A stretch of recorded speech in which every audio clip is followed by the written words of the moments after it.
On the afternoon of July 5, 1948, a man let himself into a house on Capri Drive in Pacific Palisades. The front door was locked. The maid had been there since morning, cleaning the kitchen, which was still covered with the dishes from the night before. She had told the man on the phone several times that her employer wasn't awake yet. But now it was past 3 o'clock, and the man had come over himself. He walked upstairs with the maid. The bedroom door was closed. They opened it and found the bathroom beyond. And there, on the tile floor, was the body of Carole Landis. She was 29 years old. She was wearing a good skirt, her hair was done, and in her left hand she was holding a satin bookmark printed with the Lord's Prayer. On her dresser were 2 folded notes on her personal stationery. One was addressed to her mother. The other was addressed to the man standing over her. His name was Rex Harrison. He checked her wrist and told the maid he thought he felt a faint pulse. Then, instead of calling an ambulance, he went looking for her address book, hoping to find her private doctor's number so the whole thing could be handled quietly. He couldn't find it. So he left the house, drove home, and called his boss at 20th Century Fox to begin damage control. The maid, left alone with a dead woman in the bathroom, ran to a neighbor's house and asked them to call the police. By the next morning, photographs of Carole Landis lying on that bathroom floor had appeared on the front pages of newspapers across the country. Within a week, Rex Harrison was sitting before a coroner's inquest, insisting under oath that he had no idea why she might have done this. He said they were just friends. His wife, actress Lily Palmer, stood by his side and told reporters they had a happy marriage. Carole's mother screamed at the scene that night. People who were there remembered her crying out that she wanted to see her baby, and then she collapsed. That is the ending of this story. But to understand it, to understand how a girl born on the first day of 1919 in a place called Fairchild, Wisconsin, ended up on that bathroom floor before her 30th birthday, you need to go back to the beginning. And the beginning looks nothing like the ending. Frances Lillian Mary Ridste came into the world as the youngest of 5 children. Her mother, Clara, was the daughter of a Polish farmer. The man on the birth certificate, Alfred Ridste, was a Norwegian-American railroad mechanic whom a Time magazine writer would later describe as drifting. He abandoned the family shortly after Frances was born. According to biographer E.J. Fleming, circumstantial evidence suggests the man who was actually her biological father was not Ridste at all, but Charles Fenner, her mother's second husband, who himself left the family in April of 1921 and remarried a few months later. 2 of Frances's siblings died in childhood. Her early years, by family accounts, were marked by poverty and instability. Some sources, including family members, indicate she endured sexual abuse as a child, molested by a relative for much of her girlhood. She was so beautiful even as an infant that her mother nicknamed her Baby Doll. Clara moved the remaining family west to San Bernardino, California, in 1923, where she scraped by on menial jobs to feed her children. The landscape changed, but the hardship didn't. Frances grew up in the dusty inland heat of Southern California, far from the glamour of Los Angeles, close enough to dream about it. She was already performing by age 12, entering beauty contests, singing at amateur nights, organizing a girls' football team at her high school, playing pitcher on the baseball team. She was restless in a way that never left her, always in motion, always reaching for the next thing.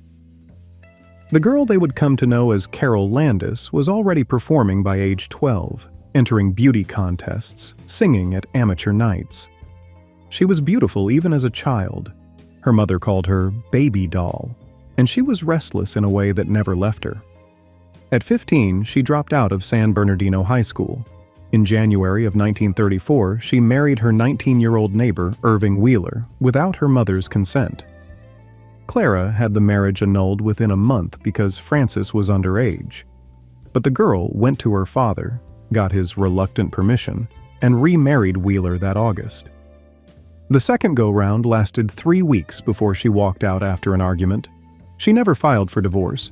She simply left and went to San Francisco to become someone else. This is the pattern that would define her life, and it started here, at 15. The desperate leap toward love. the marriage to someone she barely knew, the quick disillusionment, the flight toward the next thing. She would marry 4 men in total, 5 weddings by the time she was 26. None of her marriages lasted 2 years. None of them gave her what she wanted, which was the simplest thing in the world and the one thing she could never have. A home, children, someone who would stay. She once told an interviewer with a frankness that was unusual for the time, "Every girl in the world wants to find the right man. Someone who is sympathetic and understanding and helpful and strong. Someone she can love madly." She said it without irony. She meant it every time she walked down the aisle. And every time the man on the other end turned out to be something other than what she had hoped. In San Francisco, Frances Ridste dyed her hair blonde, took a job as a hula dancer at a nightclub called the Royal Hawaiian on Bush Street, and gave herself a new name. She chose Carole in honor of her favorite actress, Carole Lombard. She chose Landis after Kennesaw Mountain Landis, the commissioner of baseball. It was a strange pairing, glamour and authority, as if a name alone could give you both. She would not legally change her name until April 23, 1942, but from the moment she invented it, Frances Ridste ceased to exist. Carole Landis was the person she wanted to be, polished, confident, destined for something bigger than San Bernardino. Her boss at the nightclub was not impressed. He later described her as a nervous $35-a-week blonde doing a pathetic hula at her opening night, and said he hired her mostly because he felt sorry for her. He added, with the casual cruelty of a man who saw dozens of girls come and go, that it would never get her any place in show business. She sang with a dance band for a while, waited tables, ushered at a movie theater, sold goods behind a counter. She saved $100, every cent of it earned with her hands, and in 1937, at the age of 17, took a bus south to Hollywood. What followed was the part of the story that sounds like every other story about a girl who comes to Hollywood, except for the speed of it. She arrived in 1936, lied about her age to get work, and within months had been signed by Warner Brothers. But a contract at Warner's in the late 30s did not mean what it sounds like. She was fed into Brian Foy's low-budget unit, the B Picture Factory that churned out cheap programmers by the dozen. She appeared as an extra in the original A Star is Born. She was in A Day at the Races with the Marx Brothers and in The Adventures of Robin Hood with Errol Flynn, though you would need to know exactly where to look to find her in either picture. She was a face in a crowd, a chorus girl, a woman leaning on a piano in the background, uncredited.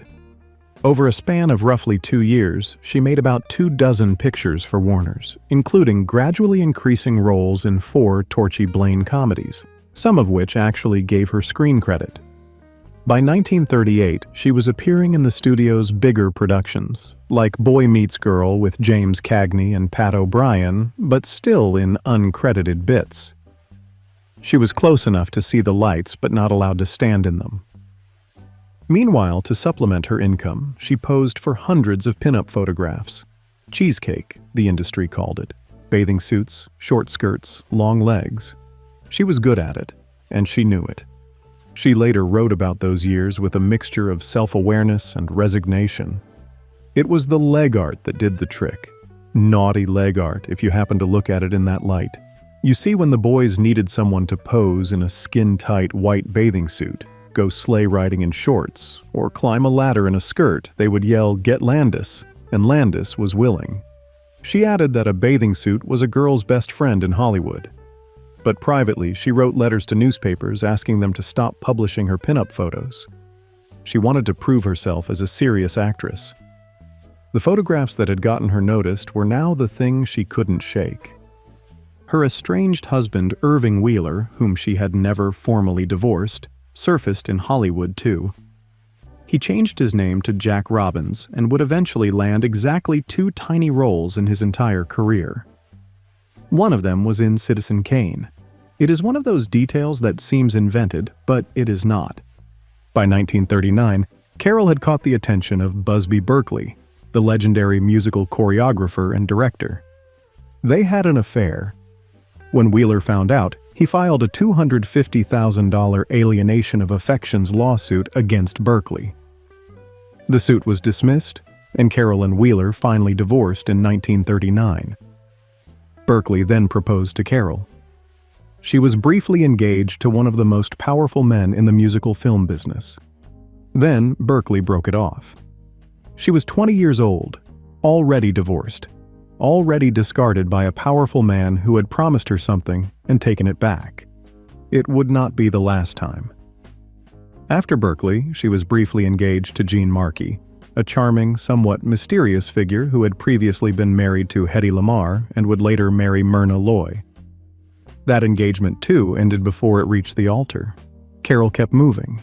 But what nobody in Hollywood knew yet, what nobody could have guessed from looking at this pretty blonde who did a pathetic hula, was that Carole Landis knew how to run. That detail comes from Hal Roach, the pioneering comedy producer who in 1939 was preparing a film about prehistoric cave people called 1 Million B.C. It was an ambitious project for Roach, who was best known for comedies Laurel and Hardy shorts, the Our Gang series. He wanted something different. He had already cast Victor Mature as the male lead and Lon Chaney Jr. as the father. He needed a girl who could move like a primitive human being, who could be believable scrambling over rocks and away from danger. His assistant director D.W. Griffith, yes, the same D.W. Griffith who had directed Birth of a Nation and Intolerance, now old and working uncredited, one of Hollywood's greatest fallen figures, auditioned dozens of young women by taking them to the back lot, standing them near a telephone pole, and telling them to run to it and back as fast as they could. One after another, they ran, and one after another, Griffith rejected them. Then Carole Landis walked in. Griffith told her to take off her shoes and run. She did.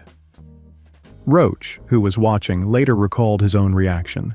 He wasn't particularly impressed, but Griffith turned to him and said he'd had 50 girls run to that post and back, and she was the only one who knew how to run. Not like an average girl, he said, but like an athlete, like a deer. Her rhythm, Griffith said, was really beautiful. In the picture, Roach acknowledged, you never noticed it. But if she had run like most girls, you would have seen the difference. It was the thing that got her cast. It was the thing that made her a star. Carole Landis was incidentally highly athletic. In high school, she had pitched on the baseball team. She played tennis, badminton, and golf throughout her life. That physical confidence was the quality Griffith recognized in a 200-foot sprint across a studio backlot, and it was the quality that separated her from every other aspiring actress who auditioned for the role. 1 Million B.C. was released in 1940. Carole Landis, barefoot and wearing animal skins, became an overnight sensation. The press reported that she was featured on the cover of Life magazine.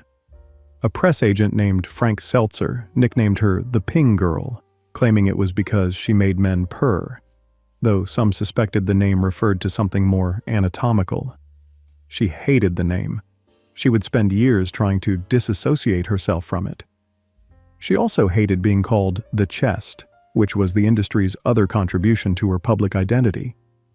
But the picture was a hit, and suddenly Carole Landis had the kind of attention that had eluded her through 24 uncredited roles. Hal Roach signed her to a contract in June of 1940 and cast her in 3 more films, the best known being Turnabout, a body swap farce based on a Thorne Smith novel, and Topper Returns in 1941, a ghost comedy opposite Joan Blondell and Roland Young. In these Roach comedies, she showed a flair for timing and physical comedy that critics mostly ignored. The reviews continued to focus on her looks. There was an irony in the fact that the press often said she bore a strong resemblance to Carole Lombard, the very actress whose first name she had borrowed. Lombard, the real Carole, was reportedly annoyed when Landis flirted with her husband, Clark Gable, at a nightclub. The confusion became moot in January of 1942 when Carole Lombard was killed in a plane crash outside Las Vegas while returning from a war bond tour. The woman who had inspired Carole Landis's very name was gone. And Carole Landis, the invented version, carried on. On the 4th of July, 1940, exactly 8 years to the day before her death, Carole married Willis Hunt Jr., a yacht broker and socialite from Los Angeles, after a 3-week courtship. He proposed 2 weeks after they met. She accepted, telling friends, "We like to do the same things. I think it will work." Her mother tried to talk her out of it. She didn't listen. They eloped to Las Vegas in a chartered plane and were married by a justice of the peace. They moved into a modest home at 1816 Prosser Avenue in Los Angeles. Hunt was divorced from heiress Dolly Brewer and had a 3-year-old daughter. He also had a reputation as a playboy who loved to party. Within weeks, the playboy turned abusive. Carole walked out after 2 months. They divorced in November of 1940. She later said of their brief union that she had been so happy, so ecstatic, so delirious, until Willis had revealed his true nature. She said the breakup caused her a nervous breakdown. Oddly, they remained friends. Her only public comment on wealthy husbands was characteristically dry. "A man should be wealthy before marriage. It may be his last chance." Willis Hunt himself would die violently 2 decades later, in 1969, stabbed to death by a subsequent wife who claimed self-defense, saying he had been abusing her. She was acquitted. It is one of those details from the periphery of Carole Landis's life that seems to confirm something about the world she moved through. A world where violence was always close to the surface, where charming men turned dangerous and nobody intervened until it was too late.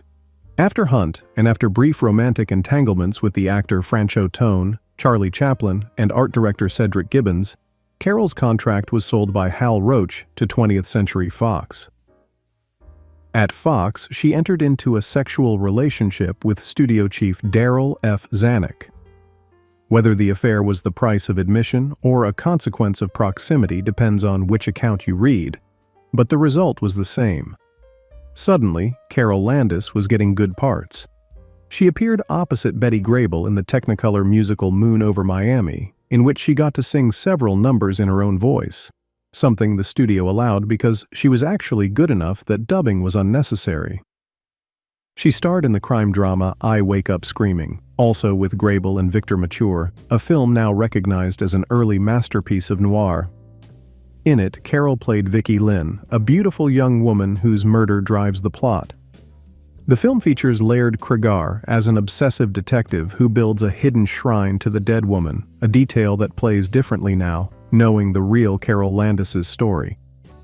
She was also in Dance Hall and Cadet Girl, both in 1941, often paired with Cesar Romero, with whom she would make 4 pictures. 1942 was her busiest year at Fox, with roles in Manila Calling, A Gentleman at Heart, Orchestra Wives, and The Powers Girl. In Orchestra Wives, she played alongside the Glenn Miller Orchestra, and she was good in it, though the lead went to Ann Rutherford. People who watched her work noted that she deserved better parts than she got. The critics, when they noticed her films at all, continued to dwell on her beauty. Her acting and comedy potential went largely unremarked. Zanuck, for his part, was married and had a system. Every afternoon at 4 o'clock, according to Hollywood lore, business was set aside and a young actress would appear in his office through a network of private passages. People who worked at Fox knew about it. To Zanuck, the women were a diversion, not unlike polo or lunch or practical jokes. When Carole ended the relationship, her career at Fox immediately suffered. She was not fired, but she was reassigned. The good roles stopped. She was loaned out to other studios. She lost the coveted lead opposite Tyrone Power in Blood and Sand. The part went to Rita Hayworth instead, and it made Hayworth a major star. The message was unmistakable.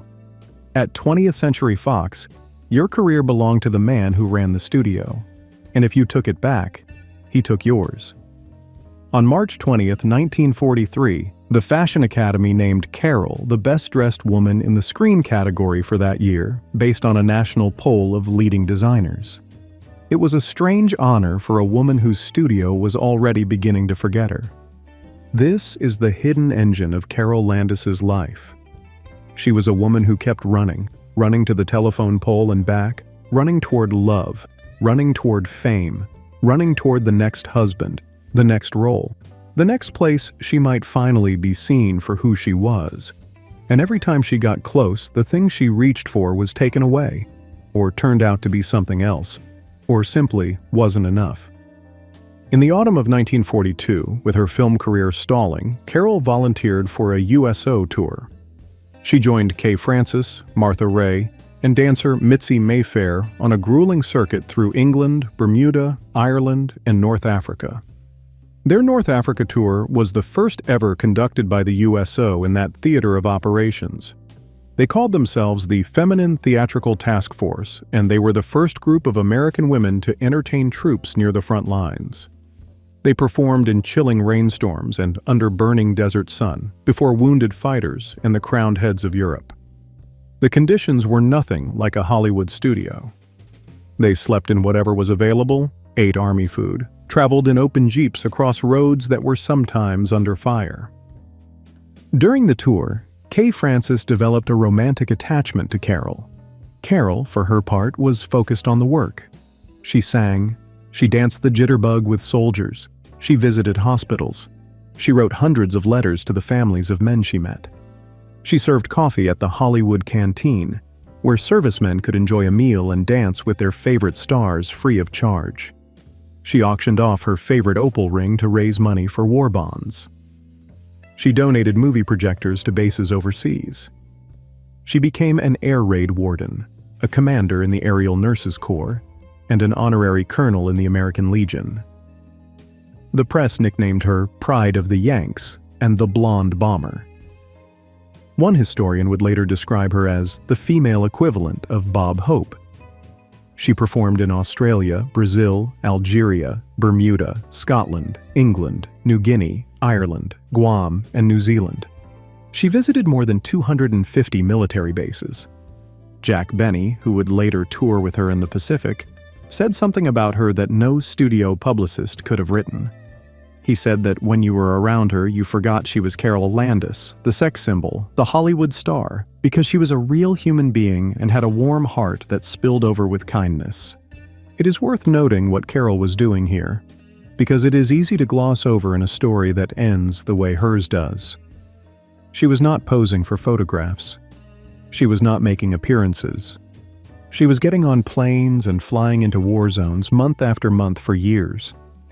She contracted diseases that would shorten her life. She did it voluntarily, at the cost of her film career, and she did it with a generosity that everyone who witnessed it remembered. The war years were, in many ways, the period when Carole Landis was most fully herself. She was not performing a role someone else had written for her. She was not trading her body for a contract. She was doing something real, for people who needed it, and they loved her for it. In London, on November 13, 1942, during the USO tour, Carole met Captain Thomas Wallace, a 25-year-old pilot in the Royal Air Force's American Eagle Squadron. He was born in Oakdale, Pennsylvania, and had attended the University of Southern California before joining the RAF in 1941. He proposed on their first date and gave her his signet ring. She later wrote that something hit her right in the heart. She only looked at him for a minute, she said, but she saw his wonderful dimples, his tremendously expressive eyes, his curly hair. It was the kind of instant, consuming attraction she had felt before, with Wheeler, with Hunt, and each time she had trusted it completely. Before the wedding, Carole fell ill and had to have her appendix removed. She recovered and asked the doctor who performed the surgery to give her away at the ceremony. The Catholic ceremony took place on January 5, 1943, at the Church of Our Lady of Assumption on Warwick Street in London. Carole wore a cream-colored satin dress designed by Norman Hartnell, the dressmaker to the British royal family, with a strand of pearls and orange blossoms in her hair. Her bouquet was white carnations and orchids. Martha Raye and Kay Francis were among the guests. Hundreds of fans waited outside the church. The wedding received a 2-page photo spread in Life magazine, and Carole later wrote an article about the honeymoon for the June 1943 edition of Photoplay. Tommy told reporters he was probably the luckiest man in the world. Carole said she wanted a wonderful marriage and children she could love and make a fuss over long after the movies were gone. 3 days after the wedding, she was back on a plane to North Africa to perform for the troops. There would be no real honeymoon. Tommy was stationed overseas during most of their marriage, and they spent very little time together in the same place. She wrote to him every day they were apart and kept 6 photographs of him in her bedroom. But the distance and the difference between what each of them wanted from life was already pulling them apart. Tommy hated Hollywood. He wanted Carole to give up her career and become a housewife, to move somewhere quiet and raise a family. She refused. She could not give up the thing she had worked for since she was 15, even though the thing was already giving up on her. When she came home from the USO tours, weakened by disease, she discovered that Hollywood had barely noticed her sacrifice. She wrote a book about the first tour, called 4 Jills in a Jeep. Random House published it, the Saturday Evening Post serialized it, and Fox made a movie out of it in 1944, with all 4 women playing themselves. Dick Haymes made his film debut in the picture. Carole was the author, the star, the real thing. A woman who had done what she described and come back to tell the story. The critics dismissed the film as self-praise. Fox didn't push it. The picture did lackluster business. She had written the book, lived the story, and the studio turned it into a forgettable musical number. But Carole wasn't done with the war. In 1944, Jack Benny invited her to join his USO troupe for a tour of the South Pacific. It was a punishing schedule. At some stops, they performed 5 shows a day. They were housed in primitive conditions, ate field rations, slept in tents. The troupe included harmonica virtuoso Larry Adler and singer Martha Tilton. During the tour, Carole contracted amoebic dysentery and malaria. She nearly died. She developed pneumonia as well and was hospitalized for weeks, losing 15 pounds. She suffered stomach problems for the rest of her life. One story from that tour survived. An enlisted soldier hacked his way through 18 miles of jungle just to bring her a bouquet of flowers while she was sick. By the end of the war, Carole Landis had traveled more than 100,000 miles entertaining troops, more than any other actress in Hollywood. She was, by any fair measure, the woman who had given the most. And when she came home, she found that everything had moved on without her. Her marriage to Tommy Wallace was collapsing. The war was over, and the gulf between what each of them wanted was now impossible to bridge. They separated in October of 1944. Carole was hospitalized again in May, and there were rumors of another attempt to end her life. They divorced in Reno in July of 1945. Wallace later said he'd had his fill of being the guy Carole Landis married. He remarried the following year, a woman named Joanne Doherty. They moved to Ohio, had 2 sons. He worked for Goodyear and served in the Air Force during the Korean War. In 1968, Tommy Wallace was killed in an accidental shooting. He was 50 years old. But Carole always considered him the great love of her life. She wrote about it publicly in a photoplay article titled "Don't Marry a Stranger" in January of 1945. "No woman ever loved a man more than I loved Tommy Wallace, and Tommy loved me too. All my life, above all the rest, I want to remember that." That sentence is worth pausing on because of what it reveals. Not grief exactly, but a kind of accounting. A woman cataloging her life, sorting through what mattered, choosing what to hold on to. She was 25 years old when she wrote those words. She had been married 3 times. She had 5 years left to live. Back in Hollywood, her Fox contract was being quietly throttled. After having Wonderful Crime in 1945, which some consider her best comedy, she was given only B pictures. Then, in October of 1946, Fox dropped her contract entirely. She may have made another attempt on her life around this time. She was hospitalized at St. John's in Santa Monica for 10 days, but the press was told it was an acute abdominal condition from her dysentery. The truth about that hospital stay has never been established with certainty. What is known is that when fellow actress Lupe Velez had ended her own life in 1944, Carole had been quoted saying something chilling. I know just how Lupe Velez felt. You go just so far, and then, what have you got to face? People who knew Carole during this period described a woman who was increasingly isolated in an industry that had little use for yesterday's pinup. She was outspoken, which Hollywood did not reward. She was an ardent feminist, which was unusual for the time and made powerful people uncomfortable. There were rumors about her personal life, about relationships that did not fit the mold the studio system demanded. She was not easy to control, and the contract player system ran on control. Meanwhile, she had gone to Broadway. In January of 1945, she opened in a musical called A Lady Says Yes. The plot involved a Navy lieutenant who hallucinates during surgery and imagines himself in 1500s Venice. Carole played a seductress named Gisela and got to sing several numbers, including Without a Caress and Don't Wake Them Up Too Soon. She was excited about the show. In a letter she wrote that it was fun to be in a musical again, that the songs were by Arthur Gershwin, and that the costumes were lovely. The show was not good. Walter Winchell wrote that the only good lines in it were the ones Mother Nature gave Carole Landis. It ran 87 performances and closed in March. A singer in the chorus named Richard Hayes later said that Carole's beauty, wit, and talent were the only things that kept the poorly constructed show moving as long as it did. He called her one of the nicest and most generous persons he had ever known. But A Lady Says Yes is important for one reason that had nothing to do with the stage. One of Carole's castmates was a struggling actress named Jacqueline Suzanne, a sharp, ambitious woman from Philadelphia who had been kicking around Broadway for years without a breakthrough. Both Carole and Suzanne had previously dated the comedian George Jessel.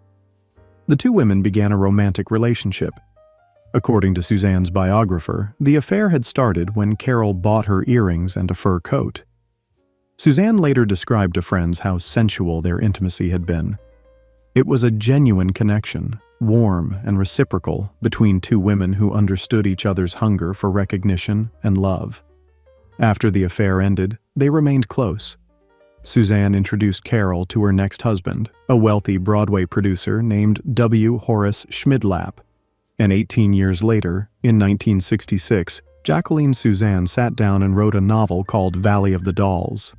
It became the best-selling novel of the year. Within a decade, it had entered the Guinness Book of World Records as the best-selling novel in publishing history, eventually surpassing 31 million copies. One of its three central characters was a woman named Jennifer North, a voluptuous actress of limited talent but extraordinary beauty who was valued only for her body, used by the men around her, and destroyed by the industry that profited from her looks. Jennifer North, like Carole, desperately wants to be taken seriously.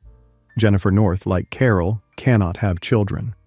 Jennifer North ends her own life with an overdose of pills. Suzanne even mentioned Carole Landis by name on page 4 of the novel, a quiet signal to anyone who knew the real story. When the 1967 film adaptation was made, Jennifer North was played by Sharon Tate, another beautiful young woman who would die violently, murdered by the Manson family in 1969. The role became a kind of curse, or at least a coincidence too cruel to ignore. But that was all in the future. In December of 1945, Carole married Horace Schmidlapp. He came from a wealthy Cincinnati family. Friends compared the match to Marilyn Monroe and Arthur Miller, the beauty and the intellectual. Schmidlapp was older, cultured, connected to the New York theater world. Jacqueline Suzanne had introduced them, perhaps even before Carole's divorce from Tommy Wallace was final. The wedding took place on December 8th, just 8 months after they had met. Carole was optimistic once more. She told a reporter she wanted to start living in a real home of her own, and once her children arrived, they and her husband would be the most important things in her life. She said her motion picture career would be secondary. It was the 4th time she had made some version of this declaration, the 4th time she had believed that the right man and the right home and the right life were just ahead, around the next corner. They bought a 13-room mansion in Pacific Palisades. They built a nursery. Carole decorated it herself, choosing colors and furniture for the children she was certain would come. And then she discovered that she could not conceive. She suffered from endometriosis, a painful condition that made pregnancy impossible. The nursery sat empty. She considered adopting a baby, but the marriage was already deteriorating. Schmidlap was distant. The house was enormous and quiet. The home she had dreamed of, the children she had wanted more than fame, the husband who was supposed to be the answer to everything. None of it held. "Every girl in the world wants to find the right man," she had once said. "Someone who is sympathetic and understanding and helpful and strong. Someone she can love madly." She had said this publicly, without irony, and she had meant every word. There was, however, one bright spot in her professional life. In 1946, she appeared in A Scandal in Paris, directed by Douglas Sirk, the great German-born filmmaker who would later become famous for his Technicolor melodramas.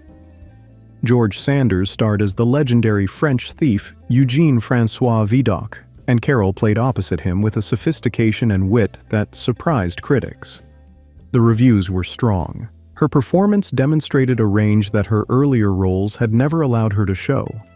For a moment, it looked as though she might reinvent herself, move past the pinup image, and into more serious work.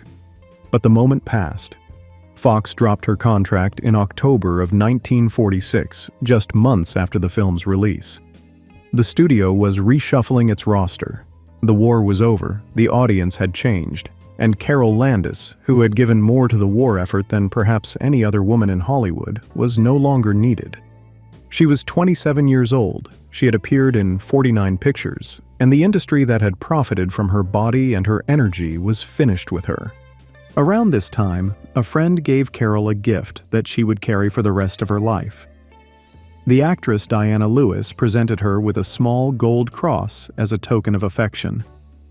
Carole put it on and never took it off. She wore it every day afterward, through the collapse of her marriage, through the affair with Harrison, through the final months of her life. She was wearing it the day she died. She was buried wearing it. In a life full of things that were taken away, husbands, roles, contracts, health, hope, the gold cross was the one thing that stayed.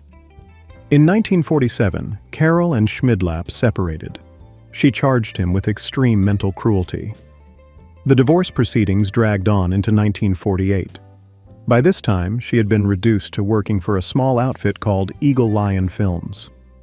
Like other fading contract players of the era, she was drawn to England, where there was still work for American actresses whose stars had dimmed at home.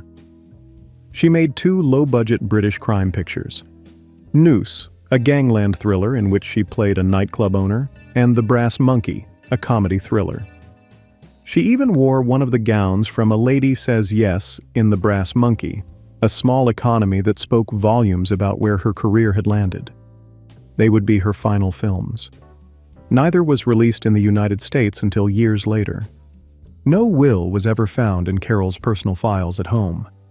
The will on record with her lawyer had been made in 1944, when she was still married to Tommy Wallace. It left everything to Wallace after a $50,000 trust fund for her mother. The divorce had voided Wallace's share. Everything would go to Clara. The house on Capri Drive was in escrow for $67,000, with a $23,000 mortgage against it. Outstanding bills came to roughly $25,000. Schmidlap had agreed to pay $30,000 as a condition of their divorce settlement. These are the numbers of a woman who was not wealthy, who was not secure, who was running out of options in every direction at once. And it was in this period, while her career was crumbling and her 4th marriage was ending, that Carole Landis fell in love with Rex Harrison. Harrison was 40 at the time, a suave British actor with a reputation for charm and cruelty in nearly equal measure. He had been born Reginald Carey Harrison in Lancashire, England, and had adopted the name Rex at the age of 10, reportedly after hearing someone call for their dog and deciding it sounded rather nice. He was married to his second wife, the German-born actress Lily Palmer, and their marriage was sophisticated, European, outwardly graceful. Harrison was also, by universal accounts, a narcissist. People who worked with him used words like egocentric and abrasive and generally odious. He had a penchant for younger women and treated them, when he was done, as though they had never existed. He had lost the sight in one eye as a child after a bout of measles, and some who knew him said there was something behind that damaged eye, some inability to see other people as real. That may be too neat a metaphor, but the pattern of his life supports it. He would marry 6 times. He left emotional wreckage in every direction. Carole met Harrison in the summer of 1947. The affair between them became an open secret in Hollywood within months. Tabloid columnists referred to them by their initials. Carole, separated from Schmidlap, filed for divorce in May of 1948. She believed Harrison would leave Palmer for her. She had told friends she wanted a normal relationship, marriage and children, the things she had wanted her entire life. She believed he had promised her these things. He had not. Or if he had, he did not mean it. Harrison refused to leave Palmer. He was preparing to go to England for a film role, and the distance, Carole feared, would spell the end of everything. She was 30 years old, no, 29, though she would never see 30. And she could feel it all slipping. The career was gone, the marriage was over. The man she loved would not stay. She could not have children. She was in debt. And the diseases she had contracted overseas, the dysentery and malaria, had never fully healed. They lingered in her body like a reminder of everything she had given and everything that had been taken. Her friends from this period described a woman who was still vibrant, still beautiful, still making plans. On July 1st, just 4 days before her death, she went to Hollywood Star Records on Sunset Boulevard to record a talking picture for her fans. The proprietor said she was in good spirits and promised to come back within a month for another session. She went shopping on Rodeo Drive. She mailed letters to fans. She had recently attended the Indianapolis 500, where she presented the winner, Maury Rose, with a trophy. None of this is the behavior of a woman who has given up, and her family would point to these details for decades afterward. On the 4th of July, 1948, Carole hosted a small pool party at her house, a dozen close friends. She went swimming. People who were there said she was in a good mood. She told her guests that she had never been so happy. The sun was shining, she said. It was a wonderful day. She asked everyone to leave early because she was having a private dinner with Rex Harrison that evening. It was the 7th night in a row they had dined together. What happened at that dinner is known only from Harrison's later testimony and from the evidence left behind. Harrison arrived at the house. Carole's maid had prepared a meal. They ate. Harrison said later that they had talked about scripts, about a new play he had, about the possibility of her returning to England. He claimed the evening was unremarkable. He said he left around 11 o'clock, but the kitchen told a different story. The dishes were left exactly as they were, the food uneaten and uncleaned, which was unusual for Carole, who was meticulous about her home. Papers and a camera were scattered on a table in the living room. Sometime after midnight, Carole made a phone call to a close friend, Marguerite Hames. The contents of that call are not known. Then, according to the timeline assembled years later by her family, she gathered every photograph, every letter, every memento from her relationship with Harrison and packed them into a suitcase. She drove to the home of Roland Culver, a friend, and left the suitcase in his driveway. She also left a note saying she was going to end her life. Culver did not find it until the next day. When he did, he burned the note and everything in the suitcase. Carole returned home and sat down at her desk. She wrote 2 final letters. The first, a short lover's farewell, was addressed to Harrison. The second was to her mother. "Dearest Mommy," she wrote, "I'm sorry, really sorry, to put you through this, but there is no way to avoid it. I love you, darling. You have been the most wonderful mom ever. And that applies to all our family. I love each and every one of them dearly. Everything goes to you. Look in the files and there is a will which decrees everything. Goodbye, my angel. Pray for me. Your baby." She folded both notes and placed them on her dresser. Then she took 5 times the lethal dose of Seconal and lay down on the bathroom floor with the Lord's Prayer in her hand. Her maid, Fannie Mae Bolden, arrived the next morning and found the front door locked. She entered through the back. The kitchen was as it had been left. The house was silent. Fannie spent the morning cleaning, assuming Carole was sleeping in. Harrison called several times. Fannie told him her employer was not awake yet. By early afternoon, Harrison drove to the house himself. He told Fannie as he walked in, "I think she's dead." They found her in the bathroom. Her arms were bent as though she had been trying to raise herself. Her head rested on a jewelry box. Harrison touched her arm and said he thought he felt a little life. Then he left. He went home and telephoned Darryl Zanuck. The man who had once controlled Carole's career was now being asked to manage the aftermath of her death. It was Fannie who had a neighbor call the police. When the authorities arrived, they found two notes on the dresser, the one to Carole's mother and the one to Harrison. But what happened to the second note is one of the mysteries that would linger for decades. During the coroner's inquest 3 days later, Harrison testified under oath that he did not know of any second note. A friend of Carole's named Florence Wasson testified that she had seen a second note but claimed it was about the cat being sick and needing to go to the vet. Carole's mother said there was nothing wrong with the cat. Years later, Lily Palmer admitted in her memoir that a police officer had found a personal love note from Carole to Rex and that the Harrisons had paid the officer $500 to destroy it. Harrison sat before the coroner with Darryl Zanuck at his side. He denied any romantic relationship with Carole. When asked why she might have ended her life, he said he was sorry but could offer no explanation. He described her as a fine actress and a wonderful woman. The studio constructed an alibi for him for the weekend of her death. Palmer confirmed the alibi to the press. The death was ruled a result of barbiturate poisoning from an overdose of Seconal. Case closed. On July 10, 1948, Carole Landis's funeral was held at Forest Lawn's Church of the Recessional. Bishop Fred L. Pyman presided and sang her favorite hymn, "In the Garden." Among the mourners were Cesar Romero, Van Johnson, Pat O'Brien, and Eddie Sutherland. Horace Schmidlap, her estranged husband, attended. Rex Harrison attended with his wife.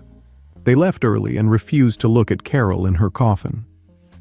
Her family never accepted the official verdict.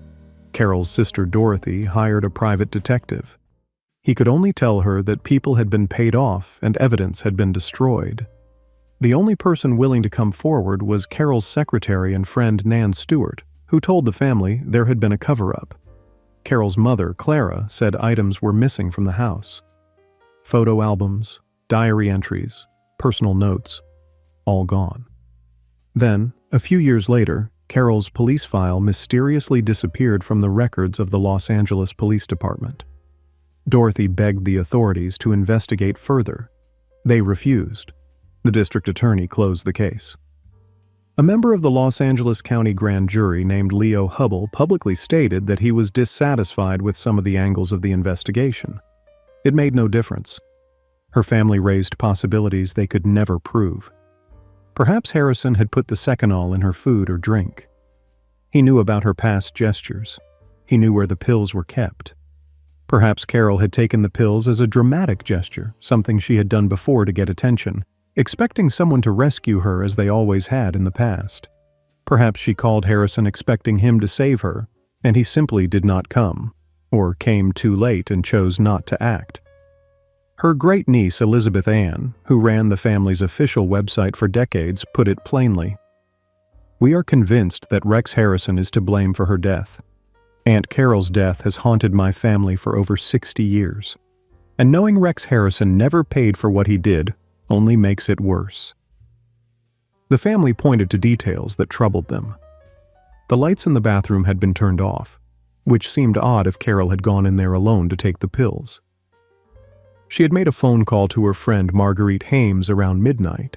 If she was already taking pills and truly wanted to die, why would she call anyone? She had been in a bubbly, radiant mood all that 4th of July weekend. Not one friend said she was down or depressed. She had even told guests she had never been happier. She was a great actress, her family acknowledged, but by no means could you pull it off that well, not all day. not in front of a dozen close friends who knew her. The truth may be something more complicated than murder and less simple than what the coroner concluded. There is a question that sits underneath the official narrative, a question her family was right to ask, even if the answer can never be fully known.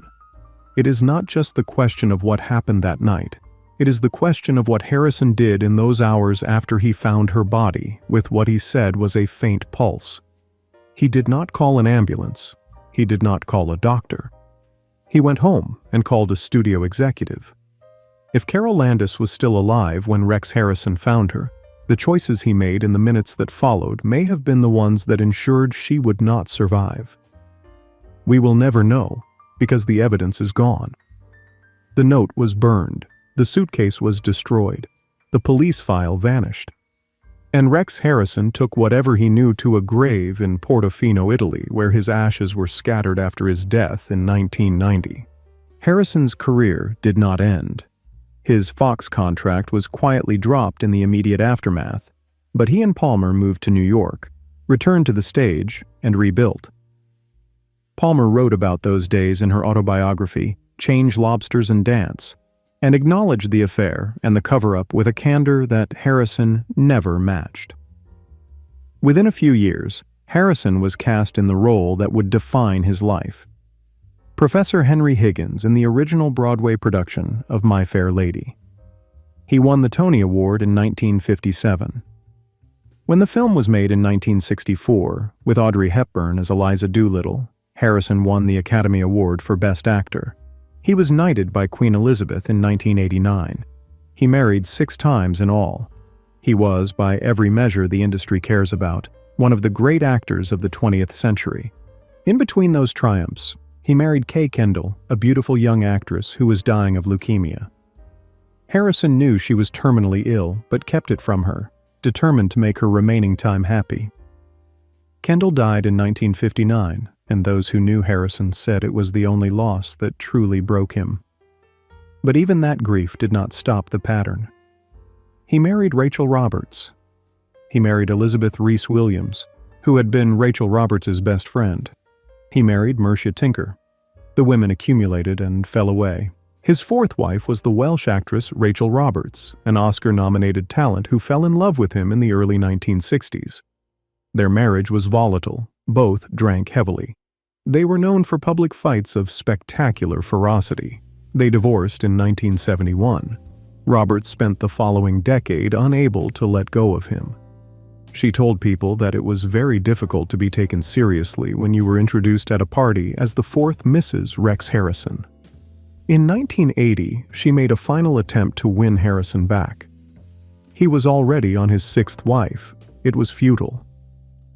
On Thanksgiving Eve of that year, Rachel Roberts carefully documented her plans in her diary, then took an overdose of sleeping pills. When she woke up the next morning still alive, she went into her kitchen and swallowed lye. She was found dead on the floor, her body having crashed through a glass partition between 2 rooms. She was 53. She was the 2nd woman connected to Rex Harrison to end her own life. Harrison died of pancreatic cancer in 1990 at the age of 82, 3 weeks after his final stage performance, in a production of The Circle by W. Somerset Maugham. In his posthumously published autobiography, A Damned Serious Business, he devoted almost no space to Carole Landis. The title of the book was itself a kind of confession. Acting was the serious business, the work that mattered. The women were something else, a diversion, like polo. Carole had appeared in 49 films. Most of them were forgettable. A handful were genuinely good. After her death, newspapers ran stories about her with a headline that became a kind of epitaph: the actress who could have been, but never was. She had been beautiful in the way that Hollywood needed, which is to say in a way that made her useful and then disposable. She could run like a deer. She could sing in her own voice without dubbing. She could write a book and make you laugh and visit a wounded soldier in a field hospital 10,000 miles from home. She was smart. Friends recalled that she loved to read and was a devoted fan of Ernest Hemingway, Noel Coward, and W. Somerset Maugham. Hemingway once gave her a set of personally autographed books. She was generous, Richard Hayes called her one of the nicest, most generous persons he had ever known. But she could not get a man to stay, and she could not get a studio to see past her body, and in the end, she could not get anyone to call an ambulance. She received a star on the Hollywood Walk of Fame in 1960 posthumously at 1765 Vine Street. She is interred at Forest Lawn Memorial Park in Glendale, California, in the Everlasting Love section, Plot 814. The gold cross that Diana Lewis gave her is still with her. In 2022, the UCLA Film and Television Archive completed a restoration of Topper Returns, bringing one of her best performances back to life for a new generation. But most people who watch it will not know who she was, or how she died, or what she gave. There is one more thing that Carole Landis said in an interview years before she died, after she heard about the death of fellow actress Lupe Velez, who had also ended her own life. Carole told a reporter, "I know how Lupe Velez felt. You fight just so long and then you begin to worry about being washed up. I have no intention of ending my career in a rooming house with full scrapbooks and an empty stomach." She didn't end it in a rooming house. She ended it in a 13-room mansion in Pacific Palisades, a house she could no longer afford, with a mortgage of $23,000 and outstanding bills of $25,000 more. Horace Schmidlap had agreed to pay her $30,000 in the divorce. Her will, made in 1944, had left everything to Tommy Wallace. The divorce excluded him. Everything went to her mother. The house was in escrow for $67,000. Those are the numbers at the end of a life. There is a tendency, when we hear a story like this, to look for a villain. Rex Harrison will serve, and there is justice in that. But the machinery that consumed Carole Landis was not one man. It was a system in which a girl's value was determined by how she looked when she ran barefoot to a telephone pole, in which the price of a studio contract could be an affair with the man who signed it, in which the reward for traveling 100,000 miles to entertain soldiers in a war was to come home sick with malaria and find your career gone. The machinery was the whole apparatus, from the nightclub in San Francisco to the bathroom floor in Pacific Palisades, and it ran on the fuel of women who wanted to be seen. Carole Landis wanted to be seen, not as the ping girl, not as the chest, not as the beautiful corpse on the front page of every newspaper in America. She wanted to be seen the way Jack Benny saw her, as a real human being with a warm heart that spilled over with kindness. She wanted someone to see the girl underneath the name she had invented for herself. The girl from Fairchild, Wisconsin, the baby doll, Frances Ridste, who could run like a deer and who never stopped running. In the end, it was Jacqueline Suzanne who came closest. Suzanne, who had known her, who had loved her, who had watched the whole machinery grind her down. When Suzanne sat down to write the novel that would make her famous, she put Carole into the story as Jennifer North, and she gave Jennifer the same beauty, the same longing, the same trap. Jennifer North dies the way Carole died, alone, by her own hand, after realizing that the world values her for exactly one thing, and that thing is already slipping away. Valley of the Dolls sold 31 million copies. Millions of readers encountered the ghost of Carole Landis without ever knowing her name. It was the kind of immortality that would have broken Carole's heart, to be remembered not as herself, but as a character in someone else's story. A cautionary tale about beauty and pills and the men who walk away. The gold cross is still at Forest Lawn. The house on Capri Drive was sold. The police file was lost. The love note was burned. The suitcase of photographs was destroyed. What remains are 49 films, a book called Four Jills in a Jeep, a star on the Walk of Fame, and the testimony of people who knew her. People who remembered a girl who came to Hollywood with $100 and a borrowed name, who ran barefoot across a studio backlot and got a part that changed her life, who flew 100,000 miles across the world to sing for soldiers and came home to nothing, who wanted a home and children and a man who would stay and found none of them, who wore a gold cross every day until the day she died and was buried still wearing it. She was born on the first day of the year, and she died on Independence Day. Some sources record the date of death as July 4th rather than the 5th because the pills were taken before midnight. It is one of those small discrepancies that Carole's story is full of, details that shift depending on who is telling the tale and what they want it to mean. But the hospital record, the coroner's report, and the police file, before it vanished, all agree on July 5th. She was 29 years old. She had been a hula dancer, a chorus girl, a cave woman, a pinup, a war hero, an author, a Broadway star, a lover, a wife 5 times over, and a woman who wanted nothing more than to be a mother. Her name was Frances Ridste, but nobody called her that. They called her Carole.